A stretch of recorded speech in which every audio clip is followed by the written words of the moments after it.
Bulinaw at sa inyong lahat. Isang maganda at mapagpala na umaga po sa ating lahat. Alam po ninyo, nung kaupo lang namin ni Mayor Weng Celeste, nag-usap po kami, sinabi niya sa akin, Noli, gawa kayo ng resolution na sa probinsya at magtutunay sila Jessica at si James ng lupa diyan sa Barangay Liwa-Liwa, sabi niya, at isasabit natin sa ating mahal na gobernador, sabi niya sa akin, kaya sa amin, sasakunan 5 members, kaya gumawa po kami kagad at sinabit po namin sa kaya po Governor Mumundwiko, kaya ito, nandito tayo ngayon lahat dito po sa groundbreaking ceremony. Ganyan po kabilis ang ating mahal na mayor at ang ating mahal na gobernador. Kung maganda naman po ang plano ng ating mahal na gobernador.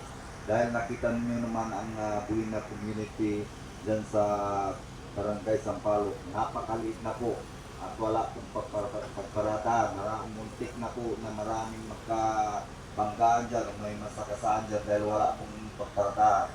Dahil napakaganda po na itong ahinsya ng DOH. Alam po naman natin 70 to 80% lahat po tayo ay karamihan sa mga tao ngayon ay nagkakasakit. Alam ko po na itong Department of Health, isa po ito sa pinaka-busy na ahinsya ng gobyerno natin. At alam po naman natin ang trabaho nila ay napakahirap talaga. Kaya palagpakan po natin ang mga taga-DOH. Yun lang po, hindi ko na po pabahay ng aking pagsalita. Ako, Gobernador, maraming salamat po sa tulong nyo dito po sa distrito namin at lalong na dito po sa bayan ng Bulinaw. Diyos di Agmina kada kayo. Amen.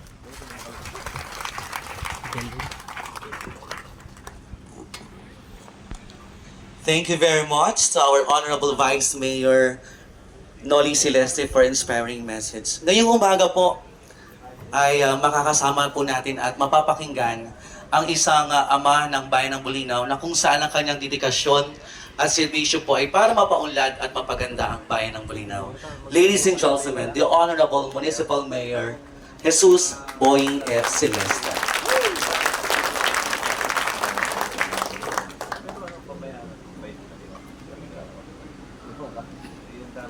Maraming salamat po, Mr. MC, sa inyong lahat ng mga bisita namin ngayon.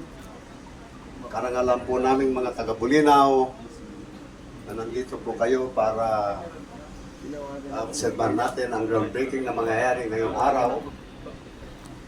Kami po ay lubos na papasalamat at pusong ang galak po namin hindi maiano sa dahil gusto ko lang pong pagkitin sa inyo na ang pangarap po ng ama ninyong lingkod. Year 1994, naisuggest ko na po ito noon kay Governor Ormos para magtayo kami ng hospital dito sa bayan ng Bulinaw. Kaya yung health center namin, yung rural health center namin, nakadesign sana ng hospital yun. Pero hindi po niya in-approval. Hindi ko alam kung bakit, kulang ng pondo. Kaya, ang laki pong pasalamat ko sa aking pagbabalik bilang ama ng bayan ay natupad rin po ang pangarap ng ama ninyong lingkod. Dahil sa suporta po ng ating mahal na gobernador.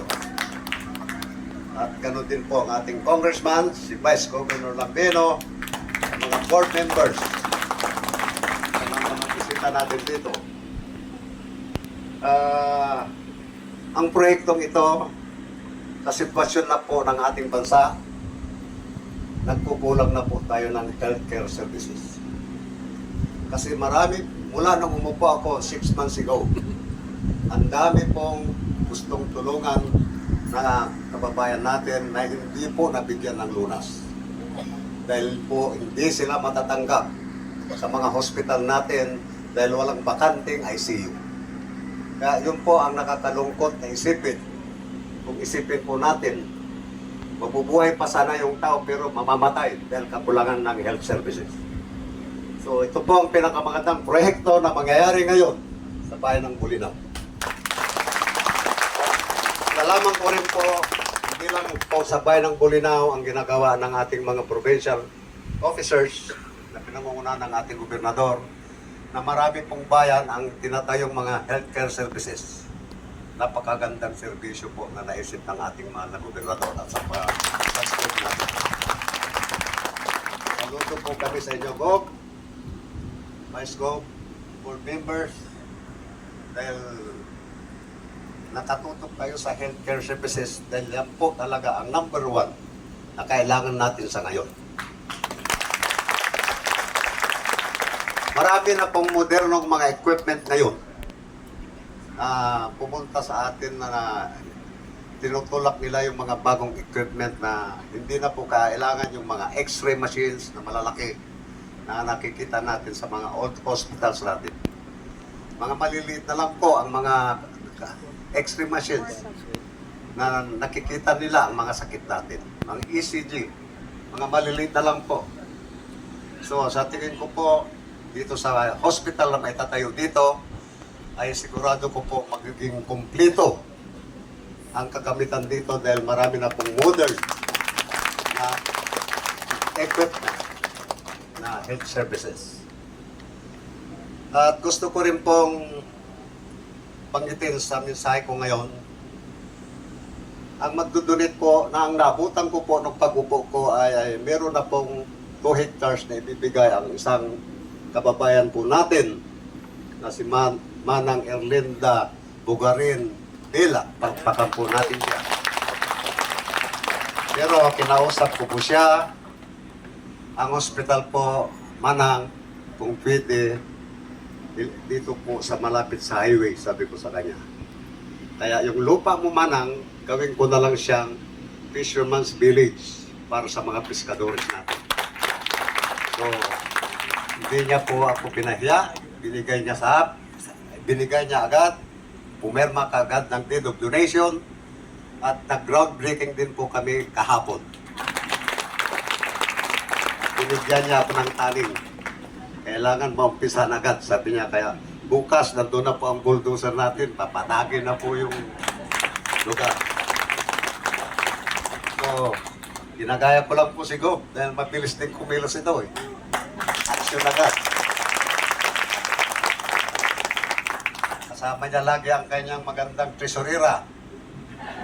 Kaya, approve ka agad ang pundo. Pagkakas po natin si Madam. Nababayan po namin ang provincial treasurer natin. At gusto ko rin pagbitin ang isang kaibigan nating matalik noon pa, na naging kalaban natin. Pero nagkabalik ang loob. Si Mayor Dong Kalugan. At isa pang kaibigan na gusto kong bagitin sa araw na to, ang isa pong vlogger na galing ng Amerika, na gusto niya huwag niyong kalimutan ang mental health services. Kaya imumungkahin po natin na magkaroon tayo ng mental health services dito sa hospital. Si Mr. Domingo Sedi po, nandiyan siya. Hindi po siya nahihiya na biro siyang bipolar. Hindi po. Very proud pa siya na mayroon pa yan. Bipolar siya. Kung ano man daw ang kasalanan niyang nagawa, dahil bipolar po ako, sabi niya. So, kailangan natin magtayo sa bigyan ng mental health services para hindi ako magiging korumentado, sabi niya.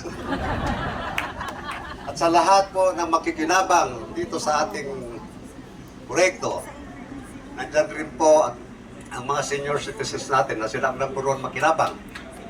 Nandyan po ang ating OSCA President at lahat ng presidente ng barangay na OSCA, na senior citizen, nandito po sila. Sila po ang number one na makinabang din sa atin dahil alam nyo na nga kung senior citizen lang medyo mahina na. Mahina ng tuhod. Mahina na lahat. Hindi na tigasin. So, Bilang po ang masasabi ko, inulit po namin mga taga-Bulinaw. Ako po, Gop, Vice, board members, Kung Art. Alam ko si Kung Art, marunong din humingi ito ng puntaw. Madagdagan natin kagad dito, Gop. Sana sa aking pagtatapos bilang ama ng bayan, dahil 3 taon lang po tayo, magkakaroon na tayo ng hospital dito, hindi na panaginip. Sana ang totoong uliko na mangyari sa ating bayan. Maraming salamat po at magandang umaga po sa inyo lahat, mga doctors, na chief of clinics na nandiyan dito. Maraming salamat po at nandyan po kayo para bumak up sa proyekto ito. Salamat.